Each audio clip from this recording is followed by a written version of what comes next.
उनसे मिलने नहीं आए। क्यों नहीं? उसमें विशेष बात यही है कि गोपियों ने विचार किया कि अगर हमारे कन्हैया को मथुरा में प्रसन्नता है तो हमें चाहे कितना भी कष्ट क्यों ना उठाना पड़े, हम कष्ट तो सह लेंगे, लेकिन हमारे कारण हमारे कन्हैया को कष्ट ना हो। भक्तों का केवल और केवल ऐसा भाव होता है कि कैसे न कैसे करके अपने ठाकुर जी से लाड़ लगाए। प्रकट में भी वृंदावन में तो बहुत से ऐसे भक्त अभी हैं, उनके पास जाने मात्र से भगवान की स्मृति स्वतः होती है।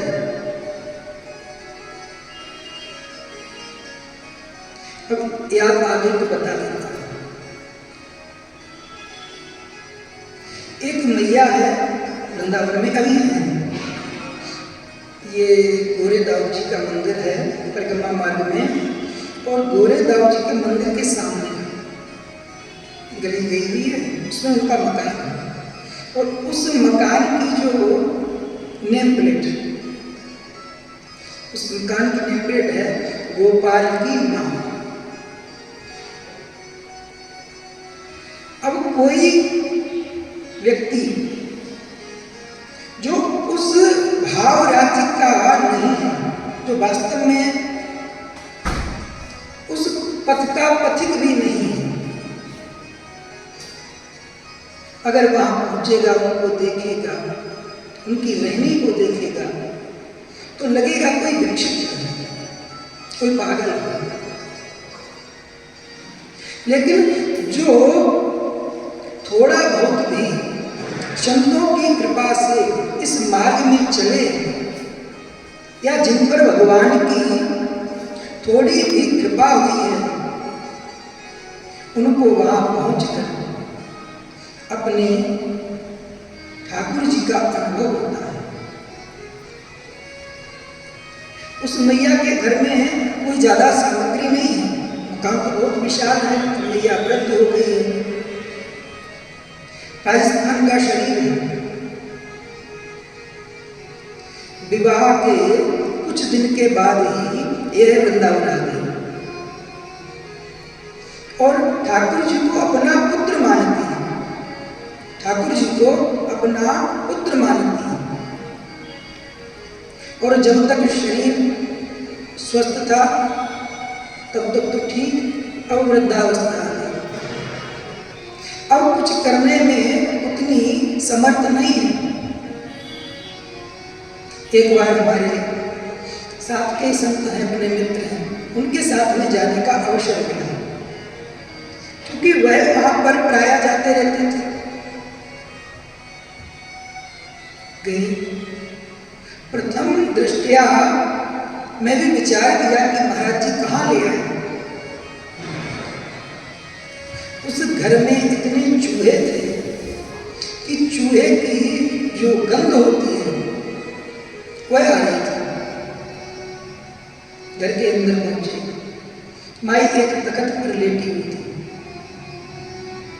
वृद्ध शरीर है, कुछ कपड़े पहने हुए हैं।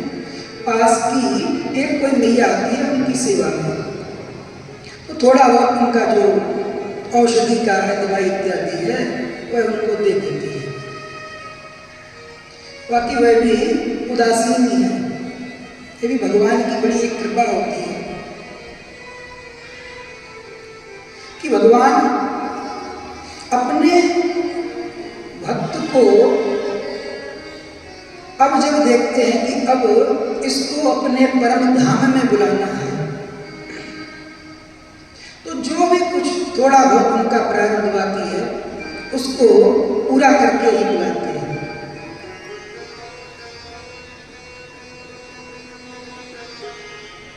उस मैया ने कहा, जब स्वस्थ थी तो नित्य जाती थी यमुना जी में स्नान करने के लिए।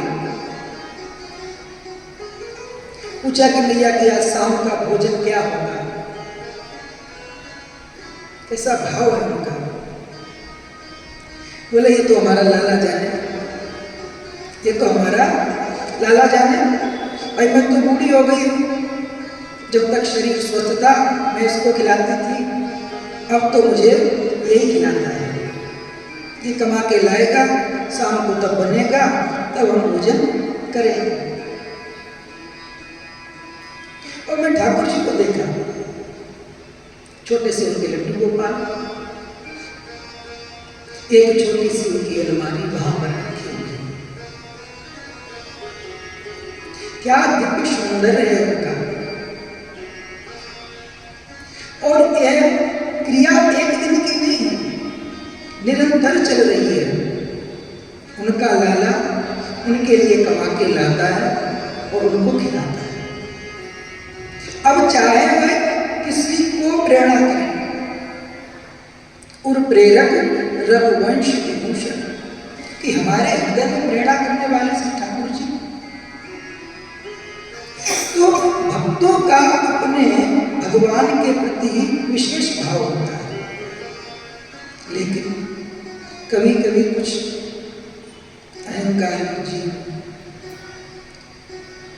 हिरण्यकशिपु ने ब्रह्मा जी की उपासना की, तपस्या की, घोर तप किया, पूरे शरीर को चींटियों ने खा लिया। मिट्टी का घर होता है चींटियों का। अब ये तो पक्के मकान है, यहाँ पता नहीं दिखता होगा, नहीं दिखता होगा, लेकिन जहाँ कहीं भी पेड़ पौधे होते होंगे ना, वहां पर दिखता है। उसको बोलते हैं, वो हमारे ब्रज में जिसको बोलते हैं कि चींटियों का बामी करके बोलते हैं। एक मिट्टी का एक अलग ही आकृति बन जाती है। तो इस प्रकार से केवल और केवल उनके शरीर में हड्डियां बची थी। ब्रह्मा जी आए, कहा कि भाई आपकी तपस्या पूर्ण हुई, अब आप कोई वरदान मांग लीजिए। अब मांगना आए तो ठीक है, लेकिन उन्होंने कहा कि महाराज आप तो एक कार्य कीजिए, हमें ये वरदान दीजिए कि मेरी मृत्यु ना हो। राक्षसों में जो आसुरी संपत्ति के लोग हैं, उनमें एक बात का विशेष भय होता है। किस बात का? मरने का। हम अमर हो जाएं। ब्रह्मा जी ने कहा कि अमर तो हम भी नहीं। ब्रह्मा जी की अपनी आयु से 100 वर्ष पूर्ण होने पर फिर ब्रह्मा जी बदल जाते हैं। ये ब्रह्मा जी का भी एक पद है। और कुछ मांग लो, ऐसा मांग लो जिससे आपके प्राणों की रक्षा हो जाए। और फिर क्या था? लगाया दिमाग, कई वरदान मांगे कि ना दिन में मरूं, ना रात में मरूं, ना घर के भीतर मरूं, ना बाहर मरूं, ना सुबह में मरूं, ना शाम को मरूं, भगवान की बनाई हुई किसी भी प्रकृति से ना मरूं। सब कुछ मांग लिया, जितना दिमाग में आता था सब मांग लिया। ठीक, 12 महीनों में ना मरूं। फिर जब इनके यहाँ पर भगवान के परम भागवत श्री प्रहलाद जी महाराज का अवतार होता है। प्रहलाद जी महाराज जब धीरे धीरे बड़े होते हैं, हिरण्यकशिपु इनको पढ़ने के लिए विद्यालय भेजते हैं। शुक्राचार्य जी के पुत्र षण्ड और अमर उस विद्यालय के कौन है? प्रधानाचार्य। क्या सिखाते हैं? आसुरी विद्या। अब विद्यालय ही असुरों का है, हिरण्यकशिपु विश्वविद्यालय। वहां पर नीति सिखाई जाती है, वहां पर राजनीति सिखाई जाती है और धन कमाना सिखाया जाता है।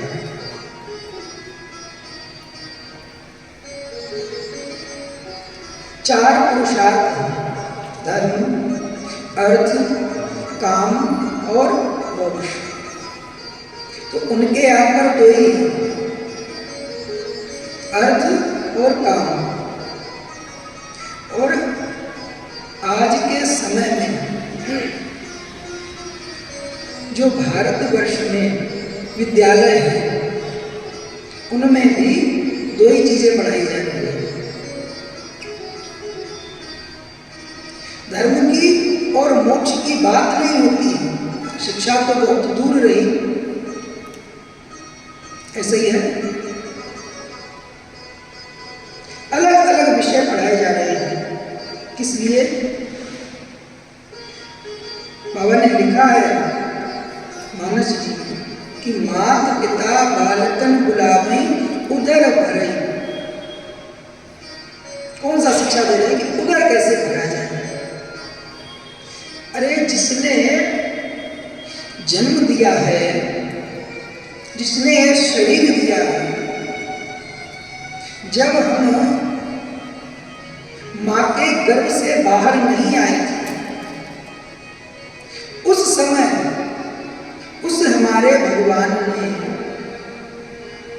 चलो एक बार ऐसा भी मान लेते हैं इस पूरे संसार के लिए, जो भगवान को ना भी मानता हो, जो प्रकृति को मानता हो।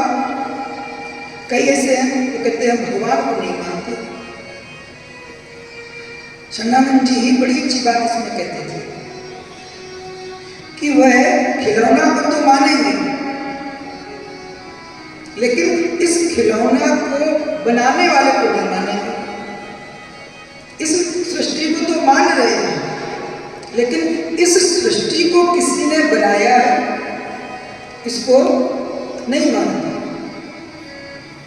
कई बार ऐसा मेरा विचार आता है कि देखो कितना व्यवस्थित इस संसार को उस परमात्मा ने रचा है,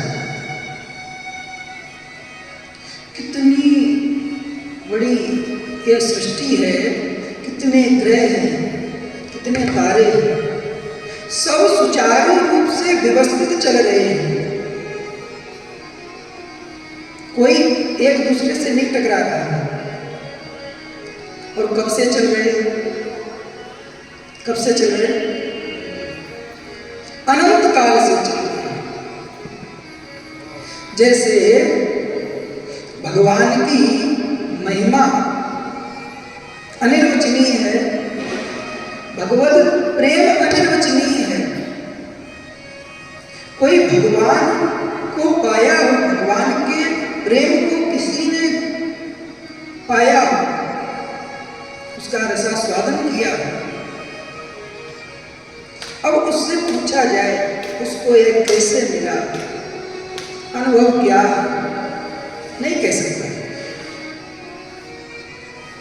शास्त्रों में इसके लिए एक उदाहरण दिया गया है कि किसी गूंगे व्यक्ति को कोई बढ़िया सी मिठाई खिला दी जाए, स्वीट खिला दिया जाए।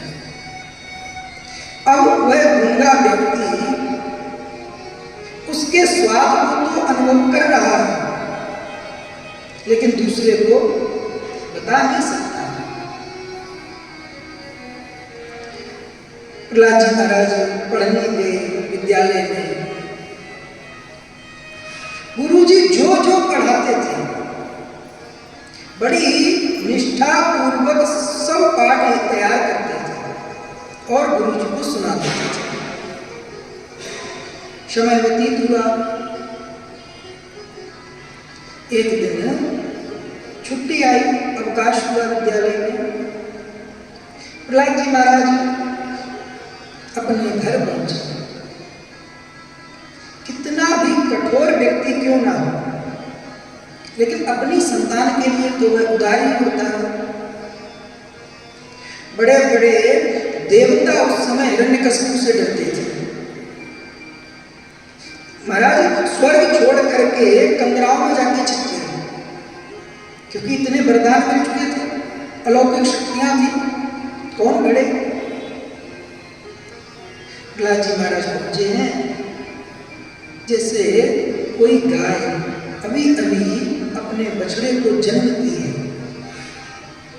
तो जीभ से अपने उस छोटे से बछड़े को चाटती है। हिरण्यकशिपु ने अपने छोटे से बालक प्रहलाद को उठाकर के अपनी गोद में बिठाया और लाड़ कर रही। अब पूछा कि बेटा, गुरुजी ने विद्यालय में क्या पढ़ाया? जो आपको अच्छा लगा हो वह सुनाओ। प्रहलाद जी महाराज का बन गई बात। पहले तो पूछा कि गुरुजी ने विद्यालय में क्या पढ़ाया, तो वो बताना पड़ता। फिर पूछा कि जो आपको अच्छा लगा हो वह बताओ। प्रहलाद जी ने बड़ी सुंदर बात कही। अच्छा, प्रहलाद जी महाराज को यह भगवान की भक्ति का, भगवान के नाम का रस कैसे मिला पता है? नहीं पता? मैं बताता हूँ। राघव जी, आपको सुनो ध्यान से। ये जो सत्संग है ना, ये आपके लिए है, ठीक है? कथा के बाद मैं पूछूंगा आपसे कि क्या आपने सुना।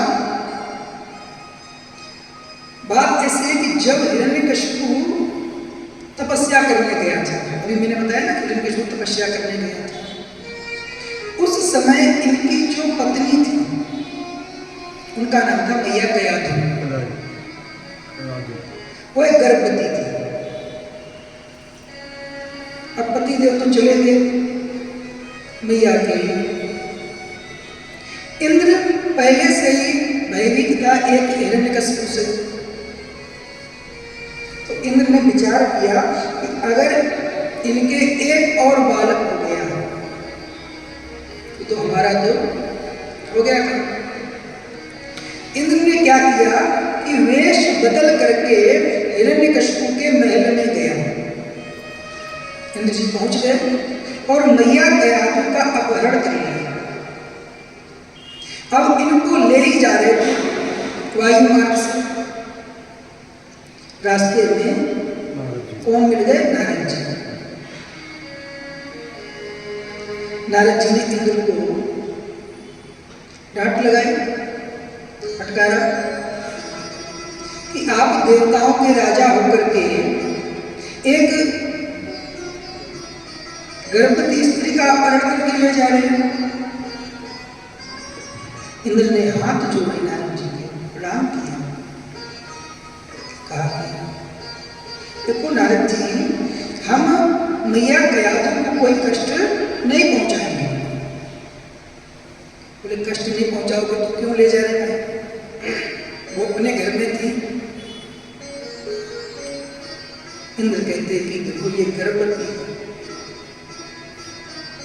और इनके गर्भ में जो बालक है वह हिरण्यकशिपु का अंश है।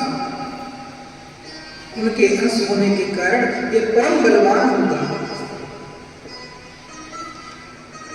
हमें इससे भय है, ये जब बालक जन्म लेगा तो हम इसको नष्ट कर देंगे, समाप्त कर देंगे और फिर मैया को वापस जाकर के महल में छोड़ आएंगे। नारद जी ने इंद्र को समझाया कि यह जो बालक है ये कोई साधारण बालक नहीं होगा। और एक विशेष बात, तुम इसका बाल भी बांका नहीं कर सकते। इंद्र भयभीत हो गए। नारद जी ने इंद्र का भी भय दूर किया। इंद्र का भय, नारद जी ने कहा इंद्र से कि देखो आप भयभीत मत हो, निर्भय हो जाओ। जिस हिरण्यकशिपु के कारण आप इतने भयभीत हैं, दर दर की ठोकर खा रहे हैं, मति भ्रष्ट हो गई है, यह बालक आपका मित्र होगा। आपका मित्र कहने का तात्पर्य है कि आपके कार्य को यह बालक सफल करेगा। ये भगवान का अनन्य प्रेमी भक्त है। और इंद्र ने जब नारद जी के मुख से बात सुनी तो मैया कयाधु की 4 परिक्रमा की और वहां से चले गए। भागवत जी में एक विशेष बात आई है कि स्वकार्य कुशला सुराः, कि जो देवता है ना वह अपना कार्य बनाने में कैसे है, बड़े ही सिद्ध है, कुशल है। आज की भाषा में कहें तो एक्सीलेंट, परफेक्ट।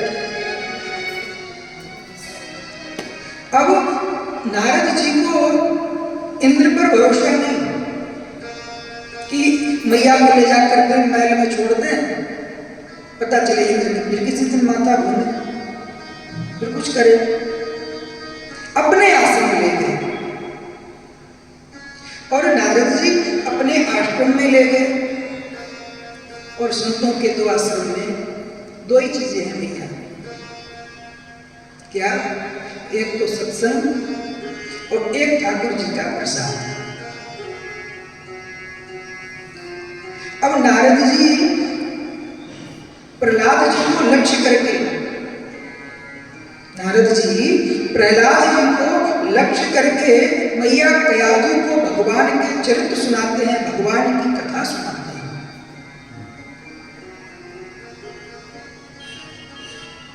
मैया कयाधु तो उतना याद नहीं रख पाए, लेकिन गर्भ में श्री प्रहलाद जी महाराज ने नारद जी की एक एक बात को सुना और उसको धारण किया। तो सुनना अलग है और धारण करना ये विशेष है। विद्यालय में बहुत से विद्यार्थी होते हैं और जो हमारे अध्यापक हैं, जो हमारे शिक्षक हैं, जो हमारे टीचर हैं, उस सबको एक ही जैसा पढ़ाते हैं।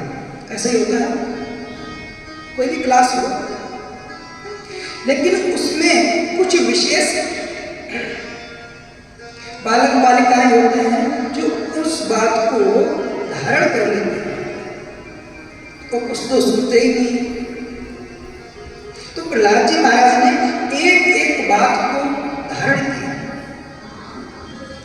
और यही बात आज अपने पिताजी को बता रहे हैं। याद आई, समझ में आ गई कि प्रहलाद जी को भगवान की कथा का, भगवान के नाम का जो ज्ञान है वह कहाँ से मिला? नारद जी से।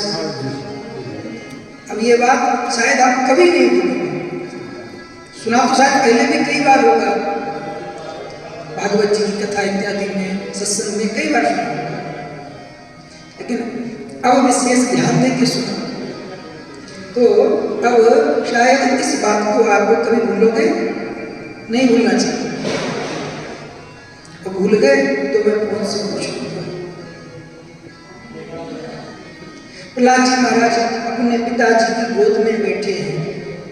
पिताजी ने पूछा कि प्रहलाद, जो आपके गुरु जी से आपको जो अच्छी बात मिली हो वह बताओ। प्रहलाद जी महाराज जी के तो पहले गुरु कौन है?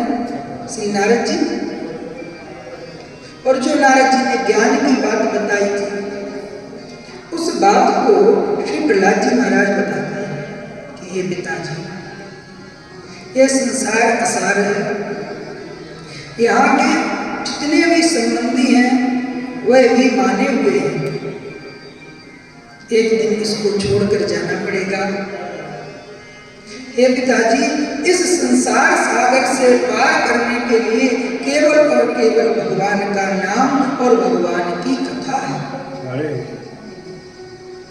भव सागर जो पार जो पावा, राम कथा ताका दृढ़ नावा। भव सागर जो सागर जो पार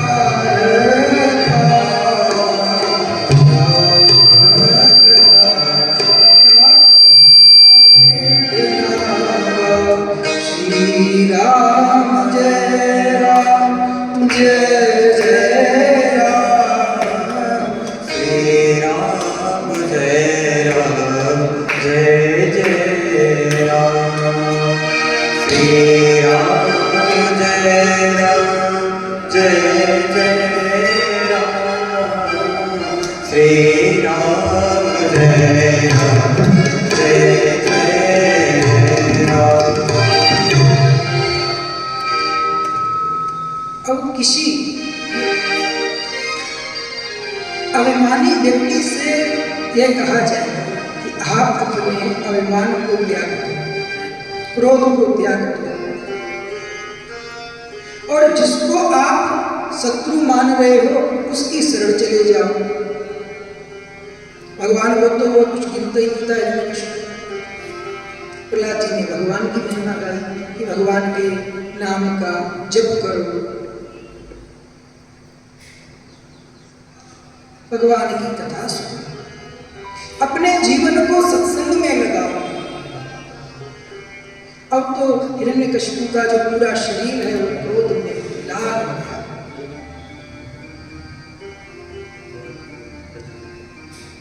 अब जो पुत्र में स्नेह था वह तत्क्षण खत्म हो गया। पुत्र के शरीर में जो स्नेह था वह तत्क्षण खत्म हो गया। एक विशेष बात, यहाँ पर जितने भी संबंधी हैं वास्तव में वह सबके सब कैसे हैं, स्वार्थ के। जब तक हमारा किसी से स्वार्थ है तब तक हमें वह प्रिय लगता है, होता नहीं। जीव का प्रिय केवल और केवल परमात्मा ही है और कोई दूसरा नहीं।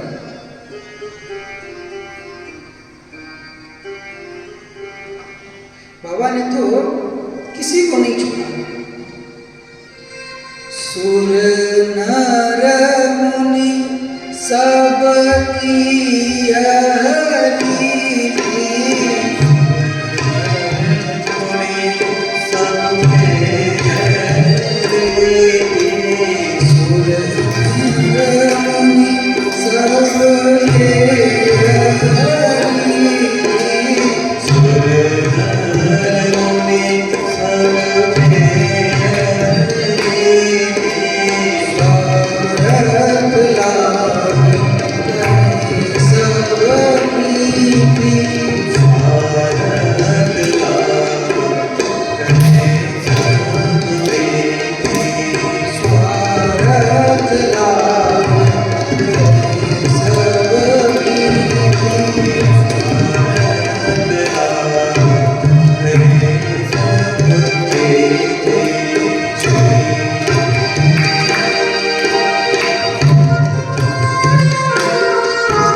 अपनी गोद से उतार दिया और पूछा कि यह दुर्बुद्धि तुम्हारे अंदर कहां से आई? यह दुर्बुद्धि तुम्हारे अंदर कहां से आई?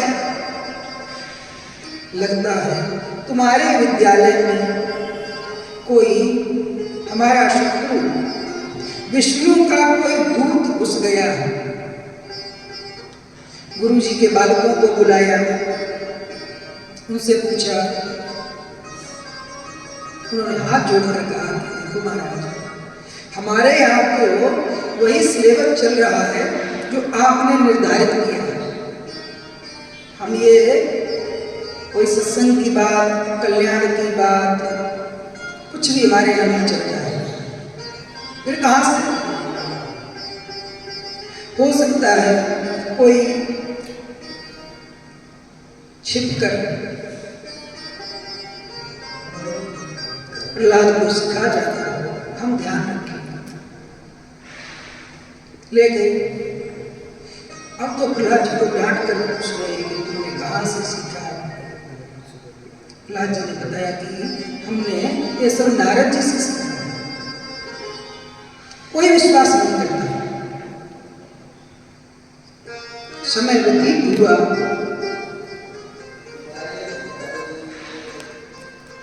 अब की बार पुनः गुरु प्रहलाद जी को लेकर के हिरण्यकशिपु के पास में।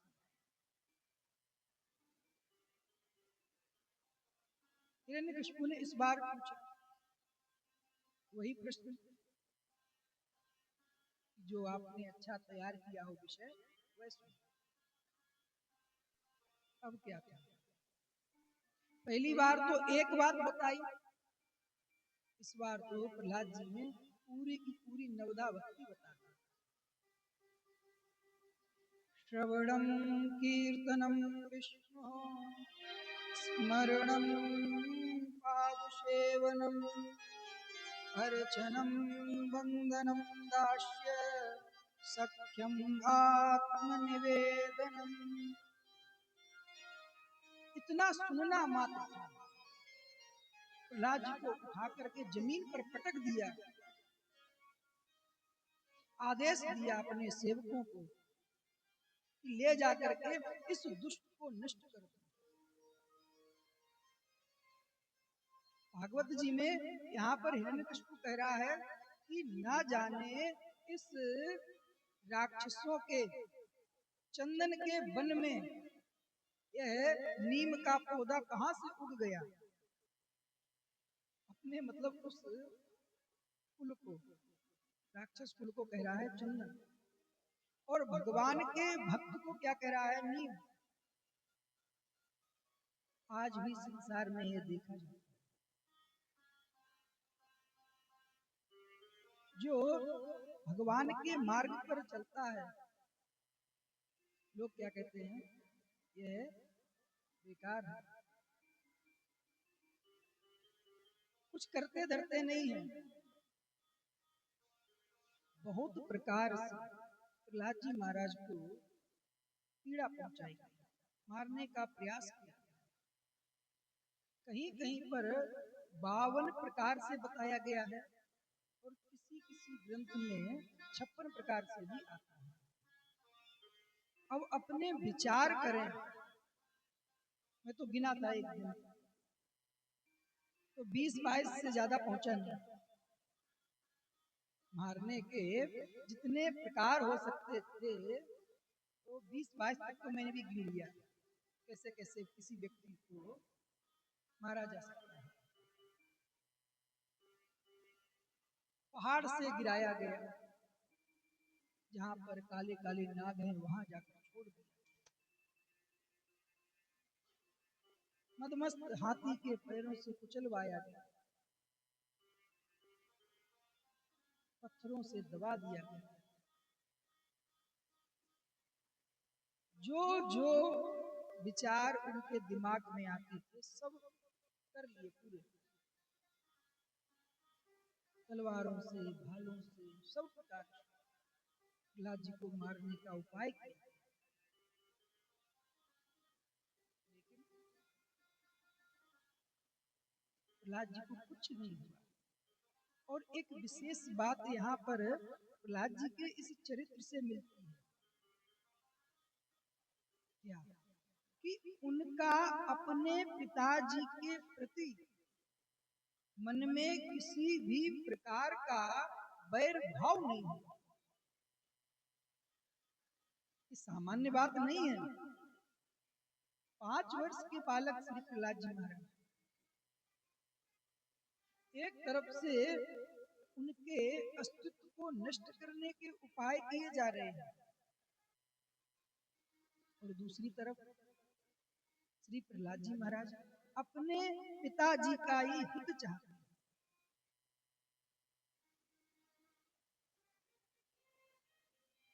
ये संतों का, भक्तों का ये विशेष स्वभाव होता है कि उनको अगर कोई कष्ट भी पहुंचाए, उनको कोई दुख भी पहुंचाए, तो वह उनका भी अहित नहीं चाहते, उसका हित ही चाहते हैं। स्वामी जी महाराज के समय की बात है, 3 नंबर गीता भवन के उस तरफ परमार्थ के घाट पर एक बड़े अच्छे संत हैं, उनका भी नाम नहीं लूंगा। एक कोई कीड़ा था, अब चाहे वो कुछ कोई भी हो, बिच्छू हो या और भी कोई दूसरा कीड़ा हो, जो डंक मारता है। बेचारा पानी की उस लहर में ऐसा लग रहा था कि बस किसी भी समय ये बह जाए। उन महात्मा ने विचार किया कि इसको निकालकर बाहर कर दें। अब निकालने के लिए जब वह हाथ बढ़ाएं, तो जैसे ही उनका हाथ का स्पर्श हो तो वो डंक मार दे, तो झटके से हाथ एकदम कोई डंक मारे बिच्छू तो गिर जाए। फिर प्रयास किया तो पुनः 2-3 बार प्रयास किया। पास में ही कोई उनके साथी सज्जन खड़े थे। उन्होंने कहा महाराज कि आप तो हित करना चाह रहे हो, लेकिन वह बार बार आपको डंक मार रहा है, तो आप छोड़ दो।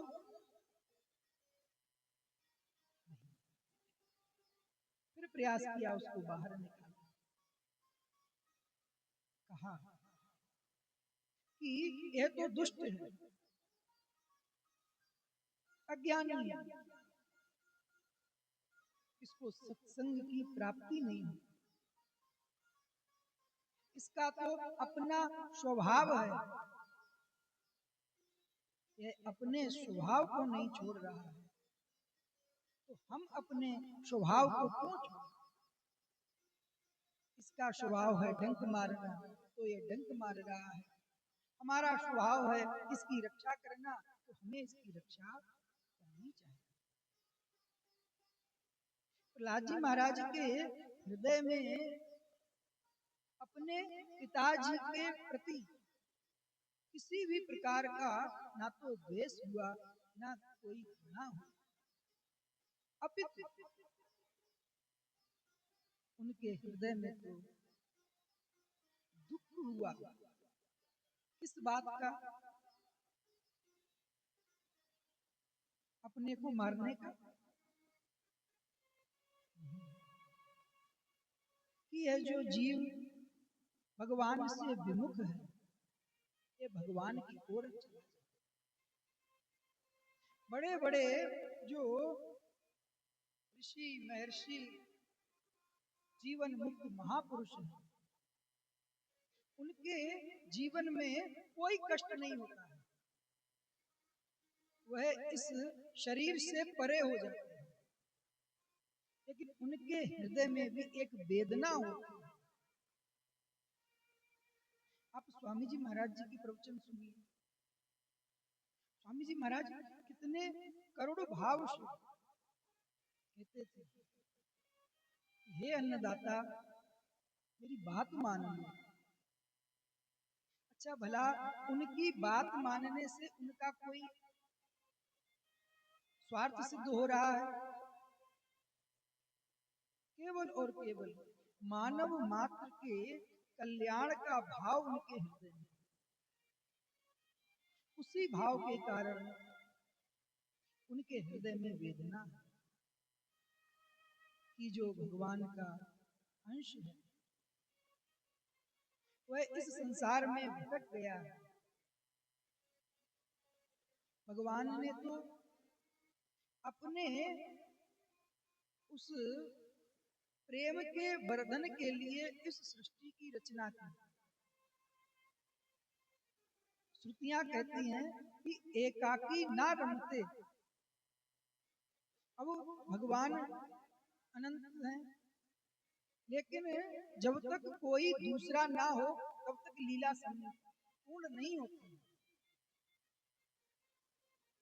अपने ही जैसे कोई खेल खेले तो उसमें विपक्ष तो चाहिए। मान लो फुटबॉल का ही खेल है, अब उसमें विपक्ष चाहिए। भगवान ने भी अपने खेल के विस्तार के लिए इस सृष्टि की रचना की, लेकिन हमने क्या किया, वह जो खेल की जो गेंद थी उसको उठाकर अपने घर ले आए। भगवान के साथ खेले नहीं, होता है कई बार तो अपनी बात कहने का उतना स्वभाव नहीं है, बताता हूँ। बचपन में क्रिकेट खेलते थे, अच्छा गांव का परिवेश, उसमें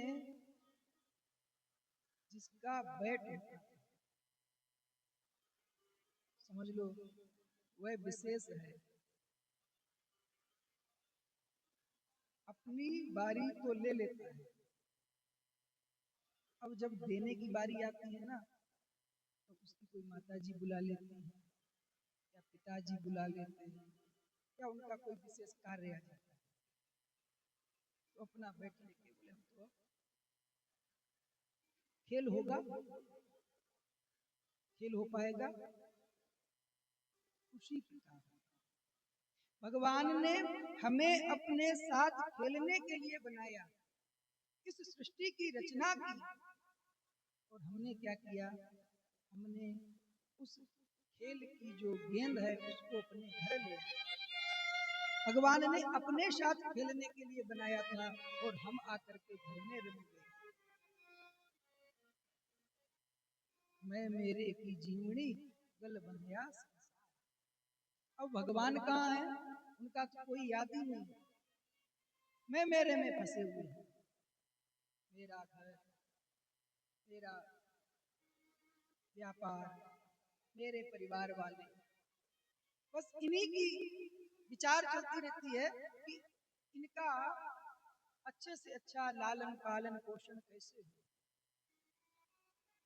व्यापार कैसे उन्नत से उन्नत होता चला जाए, और उस अविनाशी की जो हमारे लिए प्रतीक्षा कर रहा है उस ओर हमारा ध्यान नहीं है। धीरे धीरे अनंत जन्म बीत रहे हैं और अगर हमने उस ओर दृष्टि नहीं की तो फिर पता नहीं। स्वामी जी महाराज जी बड़ा अच्छा उदाहरण देते कि एक अंधा व्यक्ति है जिसको आंख से दिखता नहीं है और बहुत बड़ा एक कुआं है, उस कुएं में वह अंधा व्यक्ति अकेला है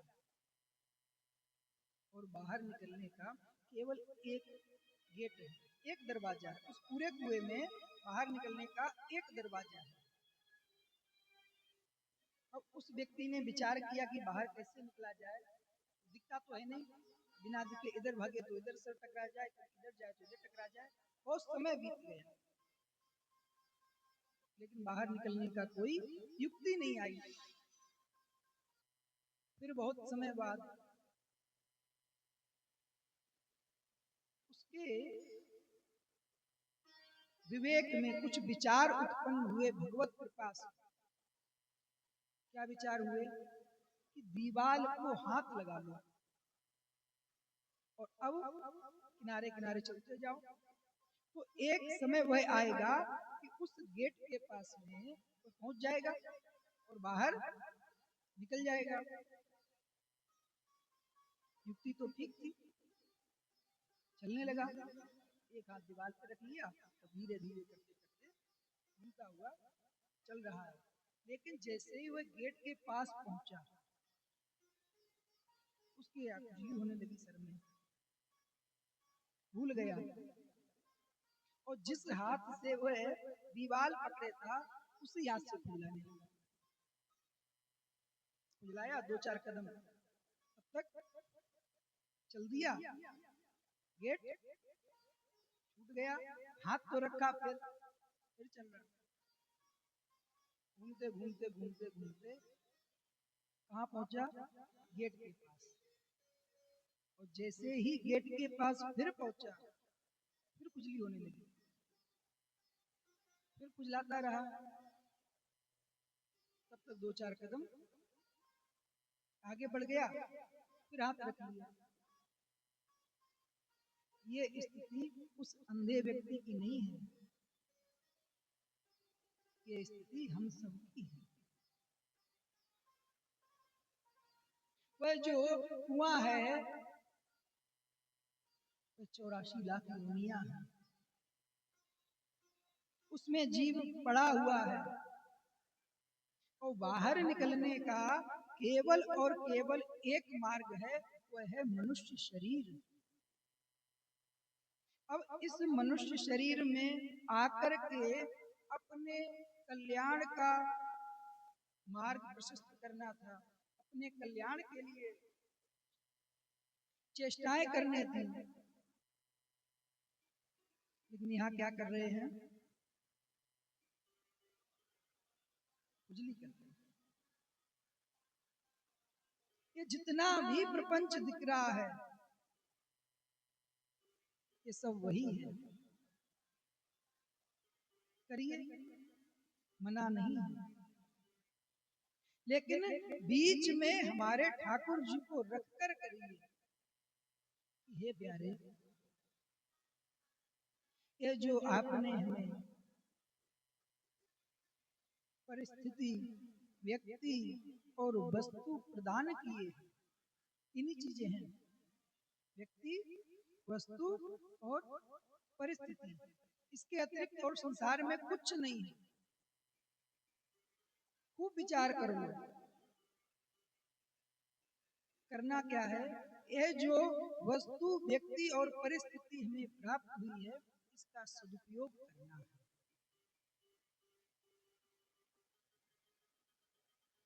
प्रहलाद जी महाराज अपने पिता के प्रति अत्यंत उदार है।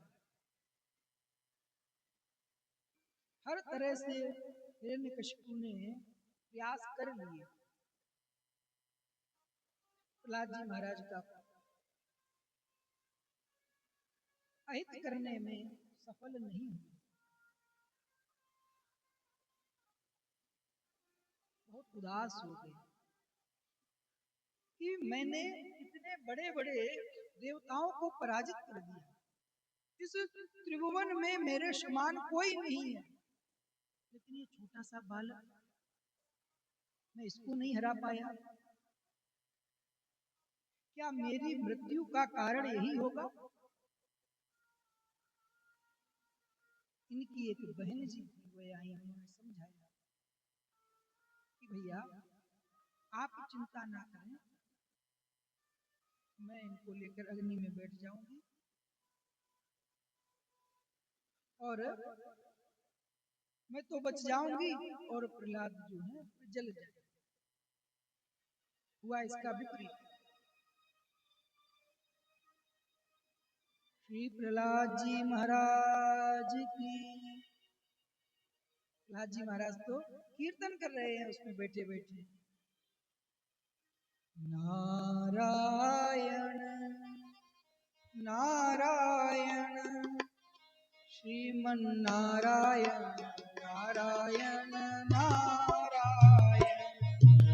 नारायण श्रीमन नारायण श्रीमन नारायण नारायण नारायण नारायण श्रीमन नारायण नारायण नारायण नारायण श्रीमन नारायण नारायण नारायण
श्रीमन नारायण नारायण नारायण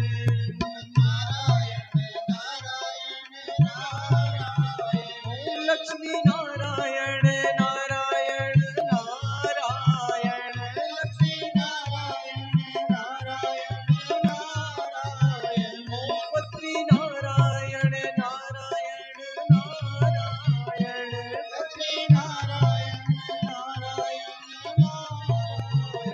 श्रीमन नारायण नारायण नारायण श्रीमन नारायण नारायण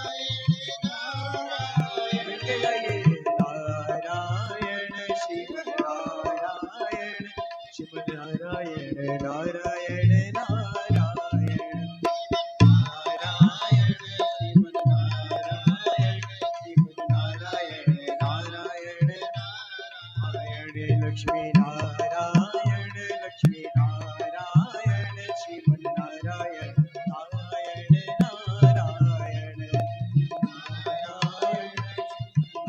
नारायण श्रीमन नारायण नारायण नारायण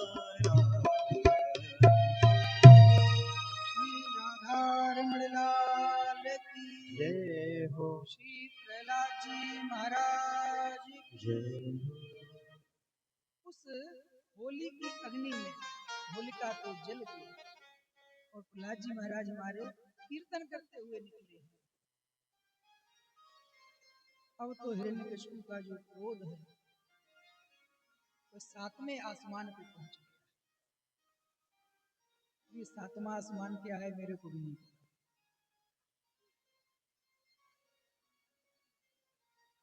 लोग तो सुने थे कि 7 लोग नीचे के हैं 7 लोग ऊपर के हैं, शायद वही होगा।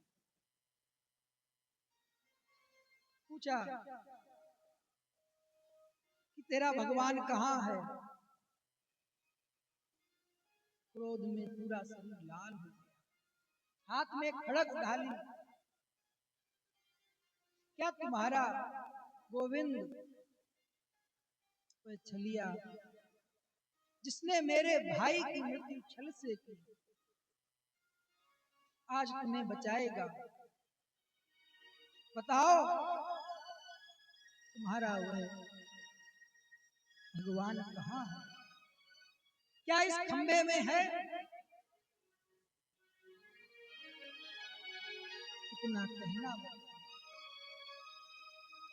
प्रहलाद जी महाराज ने श्रुति में अपना सिर झुका दिया। क्रोध और बढ़ गया। उस खड़ग से उस खम्भ में प्रहार किया और खम्भ फट गया। तो नरसिंह भगवान की ऐसा सुंदर विकराल स्वरूप है नरसिंह भगवान। जीभ लपलपा रही है, आंखें लाल हैं क्रोध में, लंबी गहरी सांसें ले रहे हैं। नीचे का जो शरीर है वह तो मनुष्य के जैसा है और जो ऊपर का जो भाग है वो सिंह का है। थोड़ी देर तो भगवान हिरण्यकशिपु के साथ खेलते हैं। सबसे ज्यादा परेशानी पता किसे हुई? भगवान तो खेल रहे थे, देवता लोग भयभीत हो रहे थे कि महाराज धीरे धीरे संध्या जा रही है और रात्रि आएगी और रात्रि में इन राक्षसों का बल बढ़ जाता है। भगवान के लिए उन नियमों का पालन करना भी आवश्यक नहीं है, लेकिन ब्रह्मा जी के वरदान का आदर करना।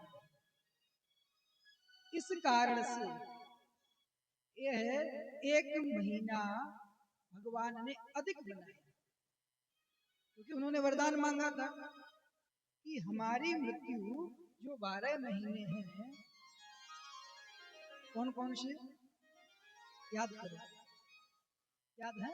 हिंदी के महीने थोड़े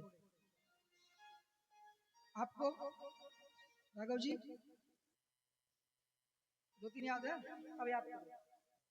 बोलो, चैत्र, वैशाख, ज्येष्ठ, आषाढ़, श्रावण, भाद्रपद, आश्विन। अच्छा, इसके दो नाम हैं।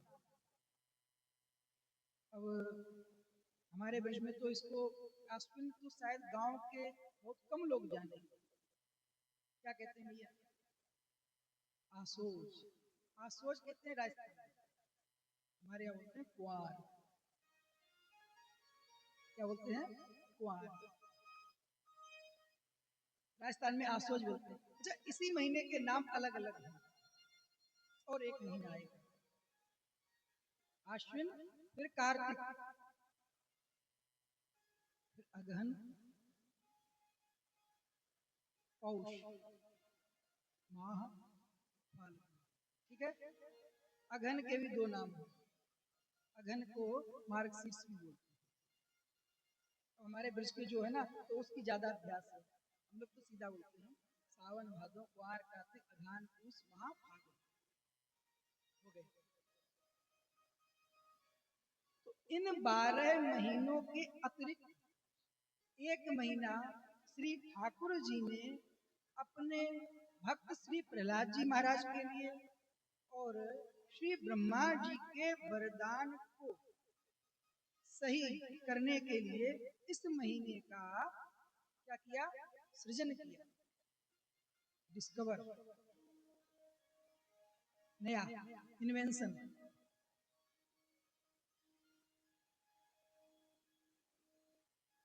तो मेरे को ज्यादा आती नहीं है।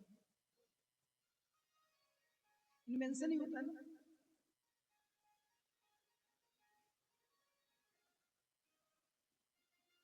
एक और विशेष भौगोलिक घटना है कि सभी महीनों में भगवान सूर्य की संक्रांति पड़ती है। इस महीने में सूर्य की संक्रांति नहीं होती। जब सूर्य की संक्रांति जब नहीं होती है, और यह घटनाक्रम कब बनता है? प्रत्येक चौथे वर्ष में, 3 वर्ष के बाद। 3 वर्ष व्यतीत हुए, फिर जो चौथा वर्ष आएगा उसमें यह अधिक मास आता है। फिर 3 वर्ष के बाद ही अधिक मास फिर आएगा। अलग अलग महीनों में यह ऐसा नहीं इस बार अधिक मास ज्येष्ठ में आया है तो अगली बार किसी अन्य महीने में आ सकता है। ज्येष्ठ में भी रिपीट हो सकता है और किसी अन्य महीने में भी आ सकता है। वो सूर्य की संक्रांति के ऊपर है। जिस महीने में सूर्य की संक्रांति नहीं पड़ेगी वह महीना एक्स्ट्रा माना जाएगा, अधिक मास माना जाएगा। अब क्या हुआ कि इस सृष्टि में जितनी भी वस्तुएं हैं उन सबका कोई ना कोई अधिकृत एक कोई देवता है। जितनी भी वस्तुएं हैं, जल के देवता श्री वरुण जी हैं, अग्नि के देवता अग्निदेव हैं। हमारे शरीर में भी जितनी अंग हैं, जितनी इंद्रियाएं हैं, उनका भी एक एक देवता है। यहाँ तक कि इस सृष्टि में जितने भी वृक्ष हैं, पहाड़ हैं, कुछ भी है, उन सबका भी एक एक कोई ना कोई देवता है। ये भगवान की एक कहे तो असेंबली है।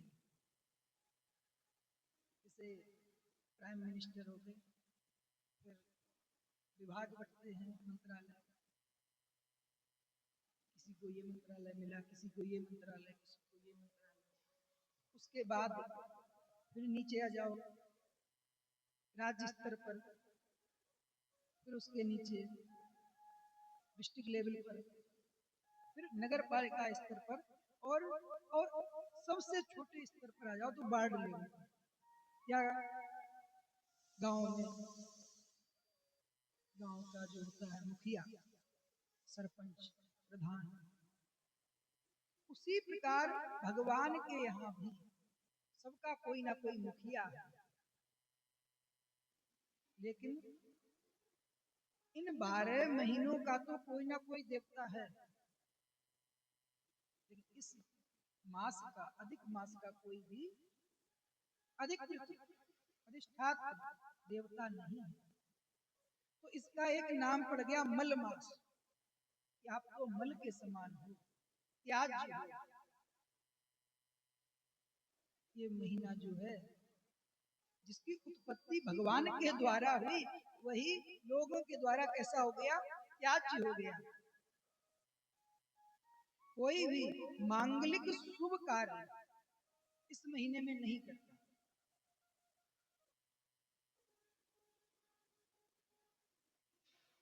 इस महीने की जो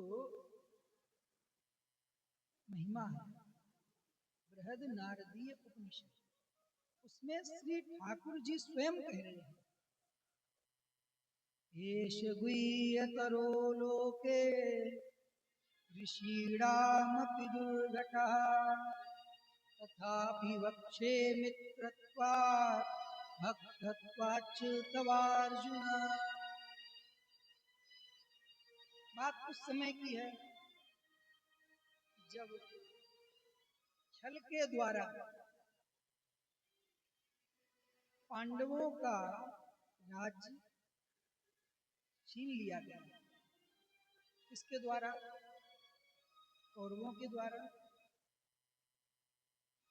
एक विशेष बात बताऊं, ये जो पांडव हैं, इनकी पांडव संज्ञा केवल और केवल इसलिए करी गई कि ये अलग दिखे, नहीं तो कौरव ये भी है। ध्यान गया कैसे? क्योंकि ये भी कुरु की ही संतानें हैं, इनका वंश तो एक ही है, लेकिन अब इनकी गिनती उनमें ना हो, चांडाल चौकड़ी में, इसलिए इनको एक विशेष नाम दिया गया, पांडव। पांडवों का राज्य छीन लिया गया, जंगल में बहुत समय व्यतीत हो गया, जो कुछ मिल जाता है सूखा वह पाते हैं। अब इनको अगर कोई देखे तो देखकर, इनकी शारीरिक दशा को देखकर कोई इस बात का विश्वास नहीं करेगा कि वास्तव में यह हस्तिनापुर के युवराज हैं।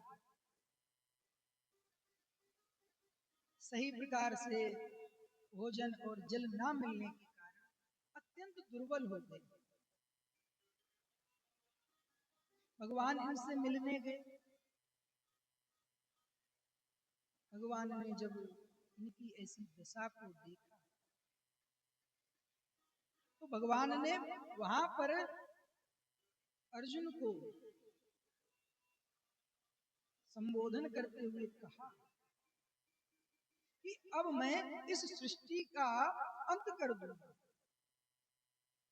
जहां पर हमारे अपने पांडवों के साथ ऐसा व्यवहार किया गया, भगवान ने अर्जुन को अपना प्राण कहा कि मम प्राणा ही पार्था, जो पार्थ है ये मेरा ही प्राण है। अर्जुन ने समझा कि प्रभु, कोई व्यक्ति केवल और केवल किसी बाग में एक कोई अगर कोई कांटेदार कोई वृक्ष उपज जाए तो क्या वह उस पूरे वन को ही आग लगा देता है? तो इस सृष्टि में आपके बहुत से भक्त हैं, बहुत से आपके आश्रित जन हैं।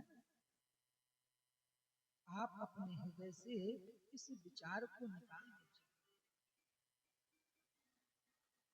अर्जुन ने वहां पर भगवान से पूछा है कि प्रभु, आप हमारे इस कष्ट से निवृत्ति का हमें कोई उपाय बताएं। श्री ठाकुर जी अर्जुन को जो बृहद नारदीय उपनिषद है उसमें इस अधिक मास की महिमा को गाता है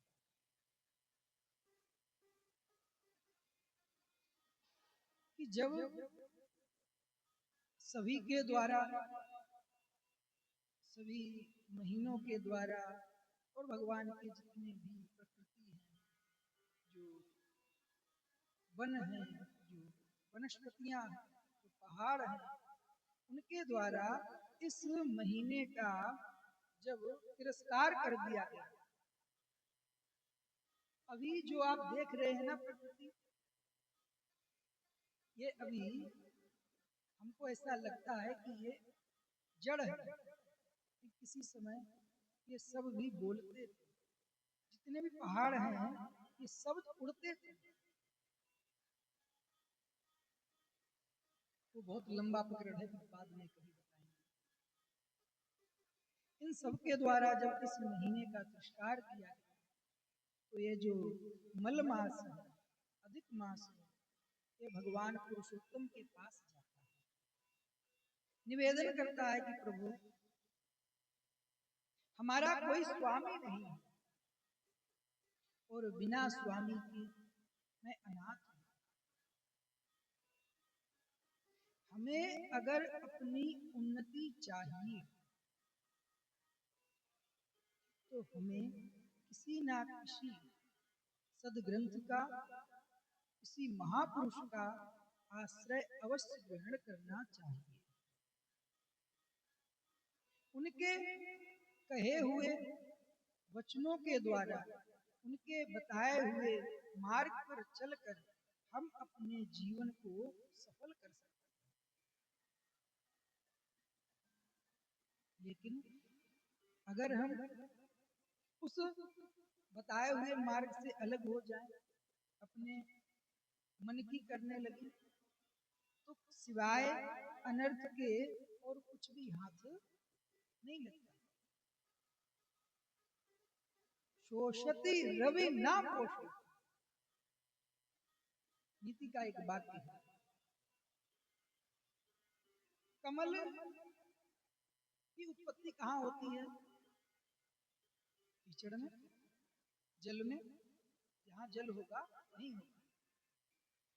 और उस कमल का पोषण भगवान नारायण से होता है, सूर्य की रोशनी से वह विकसित होता है, बढ़ता है। आश्रय किसका है? जल का। और अगर उस कमल के आधार का लोप हो जाए, ध्यान से सुनना, उस कमल के आधार का लोप हो जाए, वह जो जल है वह समाप्त हो जाए, या उस कमल को उखाड़ करके, उसको तोड़ करके बाहर कर दिया जाए, जो भगवान सूर्य उस कमल को अब तक पोषण कर रहे थे, वही भगवान सूर्य अब उस कमल को क्या कर देंगे? नष्ट कर देंगे। क्यों? क्योंकि अब तक कमल ने जल का आधार ले रखा था, जल की शरण ले रखी थी, जल के छत्र छाया में था। तब तक भगवान सूर्य की जो किरणें हैं वह उनके लिए लाभकारी थी। और जैसे ही हमारे गुरुजनों का, संत जनों का आश्रय जब हमारे ऊपर से हट जाता है तो सिवाय अनर्थ के और कुछ नहीं बचता। ये अधिक मास भगवान के पास गया कि मेरा कोई अधिष्ठात्र देवता नहीं है, हमारे ऊपर हमारे कोई बड़े नहीं है, घर में बड़ों की बड़ी आवश्यकता है, इसलिए छोटों को चाहिए कि जो भी हमारे घर के बड़े हैं उनकी बड़ी प्राणपण लगाकर उनकी सेवा करें। पता नहीं कब उनके हृदय से हमारे लिए कौन सी बात प्रकट हो जाए। और हमारा जीवन परिवर्तित हो जाए। सत्संग में जाने से विशेष लाभ यही होता है कि हमें हमारे जीवन का परम लाभ जो है उसकी प्राप्ति होती है। कोई कहे, स्वामी जी महाराज जी से किसी ने प्रश्न किया कि महाराज बहुत समय हो गया है सत्संग करते करते, लेकिन कोई विशेष लाभ दिख नहीं रहा। बहुत समय हो गया है सत्संग करते करते, लेकिन कोई विशेष लाभ दिख नहीं रहा है। स्वामी जी ने कहा कि लाभ दिखे भले ही ना, लेकिन लाभ तो है। जिस प्रकार की कामनाएं, जिस प्रकार की वासनाएं, जिस प्रकार का राग द्वेष पहले होता था, वैसा अब नहीं होता।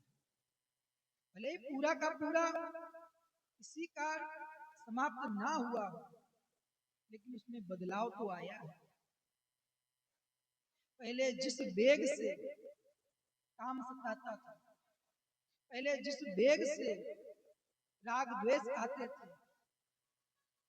वैसे उस वेग से अब नहीं आता। पहले जितनी देर टिकते थे, पहले जितनी देर टिकते थे, अब उतनी देर नहीं टिकते थे। ये सत्संग का प्रभाव है और आप अपने जीवन में इसका अनुभव करेंगे। जितनी देर आप श्री ठाकुर जी के समक्ष होंगे, सत्संग में होंगे, कथा में होंगे, उस समय आपका जीवन अलौकिक होगा। आपका वह काल आपके जीवन के सर्वश्रेष्ठ काल में से है। ये जो मलमास है, ठाकुर जी से निवेदन कर रहा है, वनस्पति पुर ग्राम गिरया पत्तनानि एते सर्वे मूर्तिमत्तः पूज्यते स्वात्मनो गुणैः। कि हे प्रभु, जितनी भी वनस्पतियां हैं, जितने भी पुर हैं, ग्राम हैं, पर्वत हैं, नदियां हैं, ये सबके सब अपने किसी ना किसी गुण के कारण पूजनीय हैं। हे प्रभु, हमारे अंदर तो कोई गुण नहीं, भला लोग हमारा आदर क्यों करें? कि आजकल के लोगों में ये विशेष बात है, उनसे कहो कि आपका ऐसा कोई कार्य आपको करना है, तो पहले पूछते हैं कि इसमें लाभ क्या है, इसको करने में लाभ क्या है। बिना लाभ के कुछ भी करने का साहस जीव नहीं करता है। भगवान ने कहा अब आप निश्चिंत हो जाओ, निर्भय हो जाओ, निशोक हो जाओ। अब ठाकुर जी ने कहा आप हमारी शरण में आए हो, तो हम अपना नाम तुम्हें प्रदान करते हैं। बोलो पुरुषोत्तम मास की। ये जो अधिक मास है, जिसको सभी ने तिरस्कृत करके इसका नाम कर दिया मल मास, आज इसको एक नया नाम मिला है। क्या नाम मिला है? भगवान पुरुषोत्तम ने इसको अपना नाम दिया है। एस गुह्यतरो लोके ऋषीणामपि दुर्घटाः। भगवान कह रहे अर्जुन से कि देखो अर्जुन, मैं तुमको ऐसा दिव्य ज्ञान प्रदान कर रहा हूं। एक होता है गुह्य, गुह्यतर, और यह है गुह्यतम, सुपरलेटिव फॉर्म।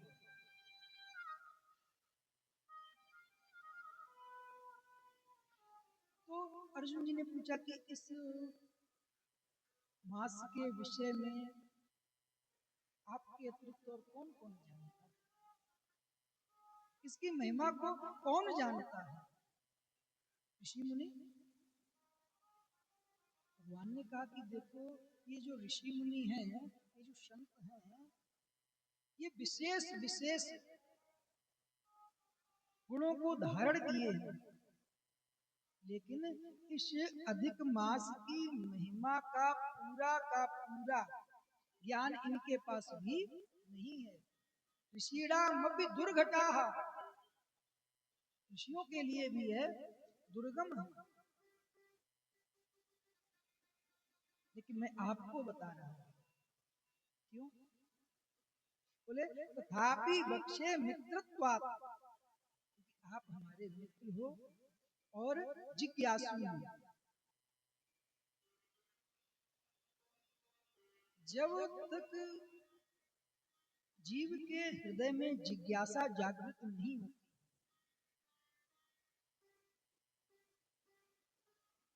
तब तक उसके साधन में शिथिलता बनी रहती है। संतों ने अपने आध्यात्मिक मार्ग में चलने के लिए जो सबसे मजबूत पक्ष बताया है, वह बताई है कि आपकी अपनी जिज्ञासा। और यह जिज्ञासा जितनी अत्यधिक तीव्र होती चली जाएगी, फिर आपको साधन करना नहीं पड़ेगा, फिर आपसे साधन स्वतः होगा। आपको संसार छोड़ना नहीं पड़ेगा, संसार से वैराग्य लेना नहीं पड़ेगा, फिर यह स्वतः आपसे छूट जाएगा। जैसे बचपन में जिन खिलौनों के प्रति हमारी ममता थी,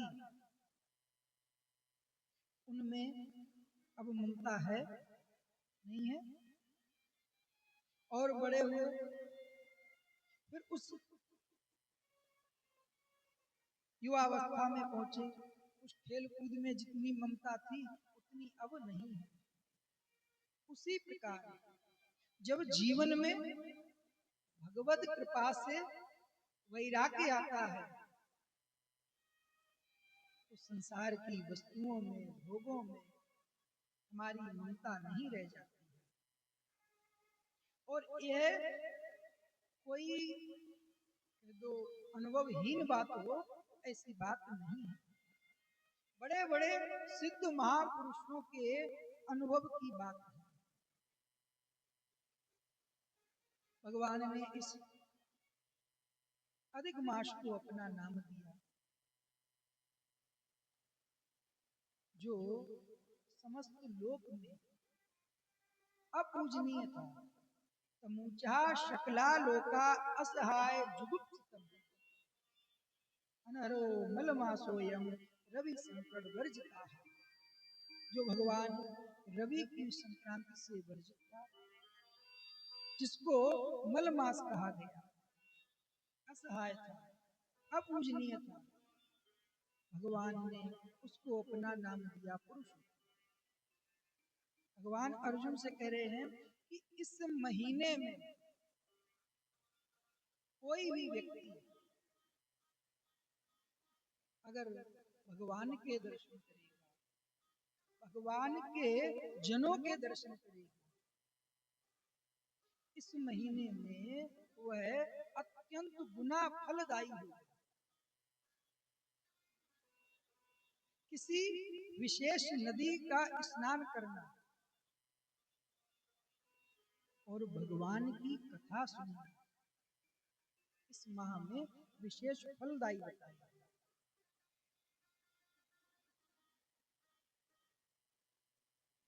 एक बार श्री नारद जी महाराज ठाकुर जी के पास गए, और नारद जी ने जाकर के ठाकुर जी से प्रश्न किया। क्या प्रश्न किया? कि प्रभु, आप हमें इस पुरुषोत्तम मास की महिमा का फल बताएं।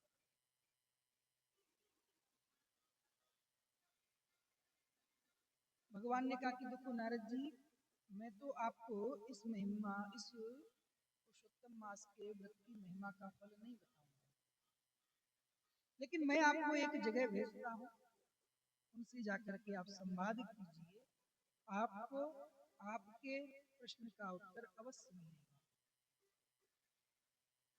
अमुक स्थान पर अमुक तालाब है, उस तालाब में एक मछली है, उस मछली से जाकर के आप पूछो। नारद जी ने विचार किया कि थे तो कहो कोनी, माने बटन भेज दो, मेरे को मारवाड़ी आती नहीं, मैं तो ऐसे ही विनोद में बोल देता हूँ। आप सबको मारवाड़ी आती है? आपको भी? ये राजस्थानी कोनी ओ, आने आए कोनी आवे तो बाटो कोनी लाओ।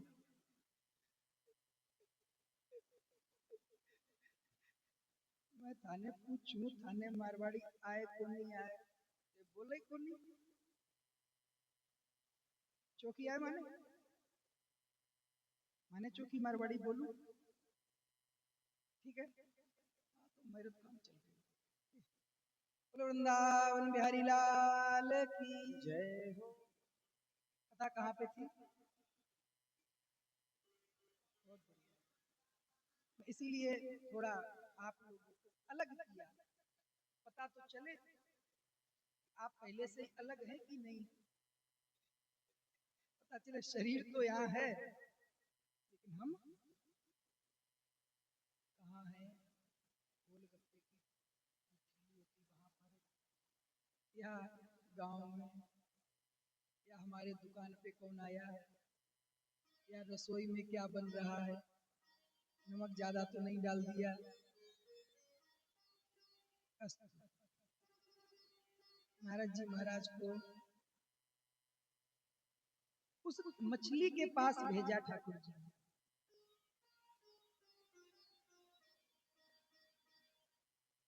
मछली के पास जैसे ही नारद जी महाराज पहुंचे, अब ठाकुर जी का आदेश पूछा कि आप हमें इस पुरुषोत्तम मास की महिमा के विषय में बताएं। उस मछली ने नारद जी को प्रणाम किया और मानवीय वाणी में बोली, हे नारद जी, मैं तो आपको इस पुरुषोत्तम मास की महिमा के विषय में नहीं बता सकती, लेकिन आपको एक उपाय जरूर बता रही हूँ। नारद जी ने कहा भगवान ने यहाँ भेजा, अब ये किसी और के पास भेज रही है, चलो ठीक है बताओ। उन्होंने कहा कि पास के वृक्ष पर एक सुक है,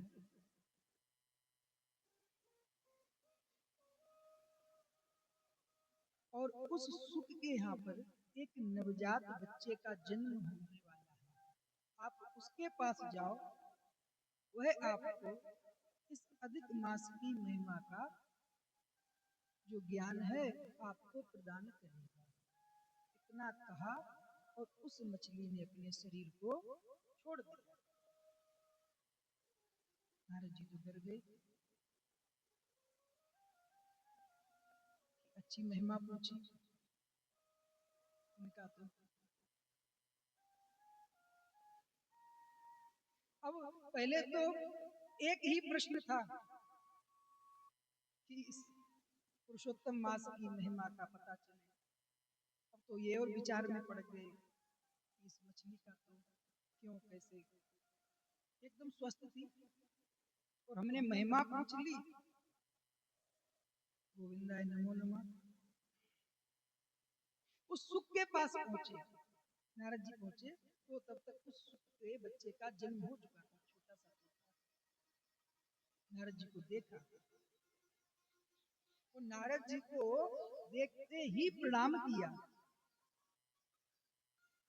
और जब नारद जी को प्रणाम किया कहा, छोटा सा तोते का बच्चा जो अभी अभी अपनी माता के गर्भ से बाहर आया है,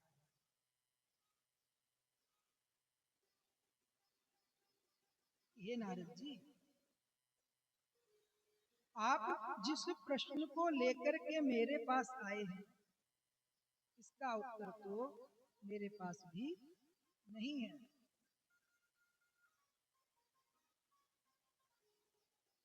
अब नारद जी और चिंता में, ये तो लीलाधारी है, पता नहीं कौन सी लीला करवानी है। ठाकुर जी स्वयं बता सकते थे, नहीं बताया, उस मछली के पास भेज दिए, जिसका नारद जी को देखते ही परम धाम गमन हो गया। इस सुख ने कहा कि देखो, पास में एक गाय है, आप उस गाय के पास जाओ, वह गाय गर्भणी है और उसके कोई संतान होने वाली है, वह आपको इस पुरुषोत्तम मास की महिमा का ज्ञान प्रदान करेगा, इसकी महिमा को कहेगा। इतना कहा और उस नवजात शिशु ने भी, शुक का बच्चा था, उसने भी प्राण त्याग दिया। नारद जी विचार कर रहे, जाऊं कि ना जाऊं, जहां जाता हूं जिससे पूछता हूं उसका ही गोविंदाय नमो नमः। अब नारद जी जिज्ञासावान, अगर किसी के भीतर सच्ची जिज्ञासा है, ध्यान से सुनना, अगर किसी के भीतर सच्ची जिज्ञासा है तो वह जिज्ञासा उसको उसके परम पद तक पहुंचाती है। अगर किसी के अंदर अपने कल्याण की सच्ची जिज्ञासा है, फिर उस प्रकार का उसको सत्संग मिलेगा, उस प्रकार के उसको ग्रंथ मिलेंगे, उस प्रकार के उसको संत मिलेंगे जो उसको परमात्मा तक प्रदान करेंगे, भगवत प्राप्ति करवा देंगे। तो भगवत प्राप्ति से भी बढ़कर भगवान का अनन्य प्रेम प्रदान करें। हमारे ब्रज की जो गोपियां हैं, जो निकुंज की श्री जी की जो सहचरी हैं, वह मोक्ष तो नाम भी लेना नहीं चाहती।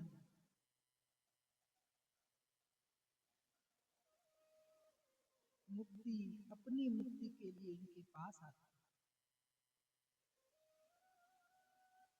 निकुंज में जहां पर केवल और केवल प्रिया प्रीतम है, वहां पर उन सखियों का जो भाव है, वह केवल और केवल इन युगल माधुरी को कैसे सुख पहुंचाया जाए और उनके उस सुख से उनको प्रेम की प्राप्ति हो।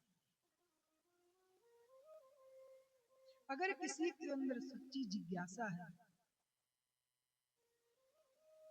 संतों ने कहा है, स्वामी जी महाराज ने तो इसमें खुला कर दिया, क्या